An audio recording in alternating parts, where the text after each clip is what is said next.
Hello, dans cette vidéo, je te partage un concept qui explique comment la connaissance se développe.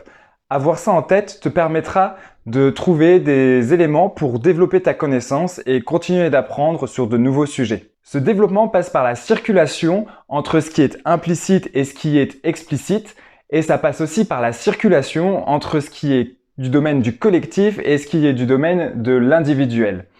Il est nécessaire et important de mixer un peu les différents passages d'un endroit à un autre, des différents cadrans, pour pouvoir optimiser et développer au mieux sa connaissance. Et ce, quel que soit le domaine. Que ce soit pour apprendre à développer son empathie ou que ce soit pour apprendre à entretenir sa voiture. Le modèle que je te présente ici vient de Philippe Baumard avec la gestion stratégique de la connaissance. Et là, je vais te partager assez rapidement à quoi correspondent ces différents cadrans. Il y a la connaissance implicite. Ça va correspondre à tous les non-dits, tout ce qui n'est pas exprimé et gardé pour soi ou gardé non-dit dans un groupe. Ça peut passer par beaucoup de choses comme des normes, ça peut être aussi des émotions, ça peut être des ressentis, des intuitions. Vraiment tout ce qui peut être personnel et vraiment gardé à l'intérieur de soi. Il y a la connaissance explicite. Là, on est dans ce qui est verbal, ce qui est dit, ce qui est exprimé.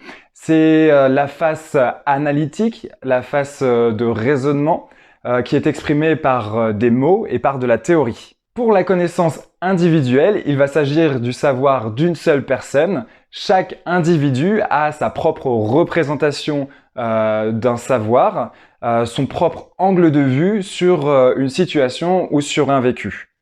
Et pour la connaissance collective, il va s'agir du savoir du groupe. Ce n'est pas forcément la somme des connaissances des individus, c'est quelque chose qui est au-delà de ça. Ça peut être des choses implicites qui peuvent être aussi transmises de génération en génération. C'est vraiment le savoir du groupe dans sa globalité.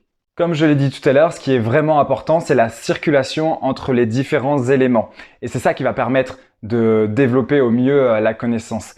Et au départ, je voulais te partager un exemple pour chaque vecteur.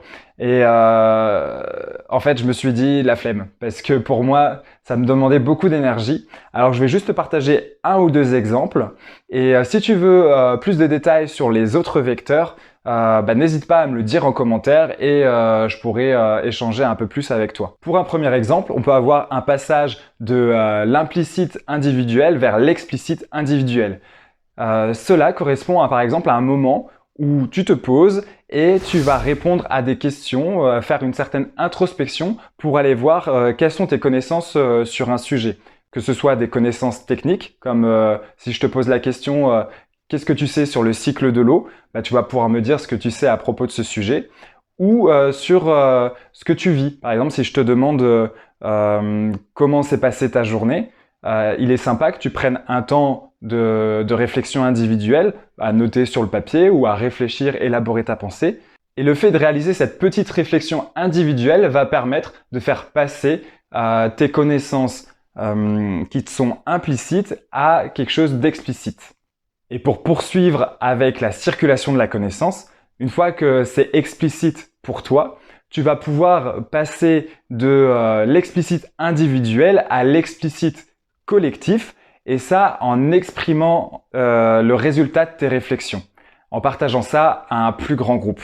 Et pour autre exemple de circulation, en restant par exemple dans l'implicite, lorsque tu es dans un groupe, il va y avoir de la connaissance qui va circuler implicitement du collectif vers l'individuel, du groupe vers toi. Ça va se faire par mimétisme, par observation. Tu vas reproduire peut-être ce que fait le groupe.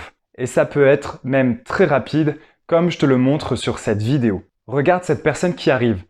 Elle intègre un groupe, et ce groupe a des règles de fonctionnement. Rien ne va être exprimé, rien ne va être dit. Et pourtant, la personne reproduit le comportement du groupe. Elle intègre la connaissance d'une règle que lorsqu'il y a un bip, il faut se lever.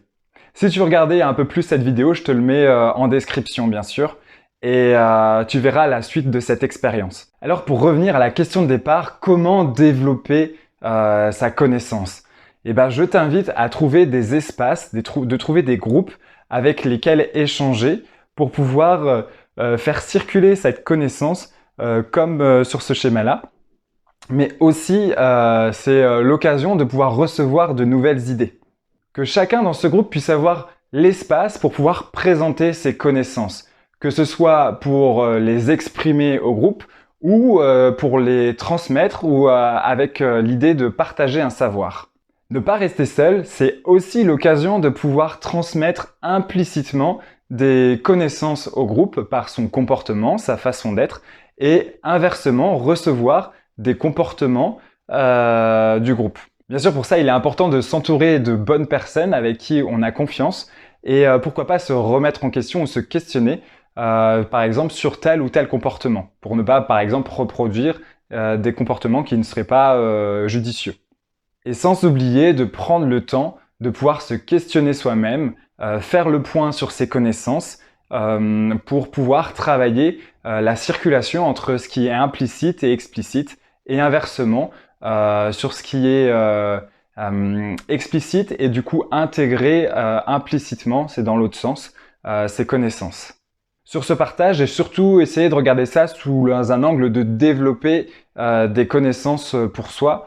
Mais à la base, ce modèle sert principalement pour analyser, diagnostiquer ce qui se passe dans une entreprise et comment la connaissance circule dans l'entreprise. Et pour poursuivre, si tu souhaites développer la connaissance de toi, de passer de ton implicite à ton explicite, je te propose par exemple de faire ce petit exercice sur ta liste de souhaits.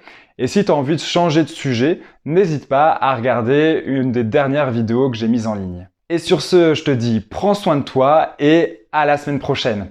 Ciao!